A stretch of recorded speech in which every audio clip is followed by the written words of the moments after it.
సుదీర్ఘ మన్నిక NBC bearing సమర్పించు హెడ్లైన్స్.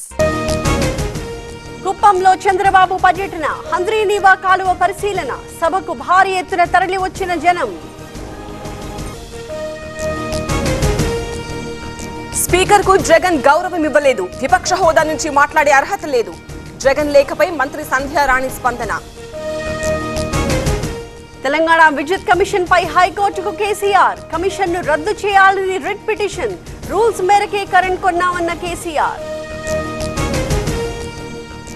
అసదుద్దీన్ నోటా జై భీమ్, జై పాలస్తీనా, అధికార పక్ష నేతల అభ్యంతరం, అసద్ వ్యాఖ్యలను రికార్డుల నుంచి తొలగింపు. రాజ్యాంగంతో డీఎంకే ఎంపీల ప్రమాణం, ద్రవిడ వాదానికి అనుకూలంగా దయానిధి నినాదాలు, నీట్ ను రద్దు చేయాలని డిమాండ్. ఢిల్లీ హైకోర్టులో కేజ్రీవాల్ కు షాక్, బెయిల్ పై స్టే కొనసాగుతుందన్న హైకోర్టు, ట్రయల్ కోర్టు రికార్డులు పరిశీలించలేదని కామెంట్. సుదీర్ఘ మన్నిక ఎన్బీసీ బేరింగ్ సమర్పించు హెడ్లైన్స్.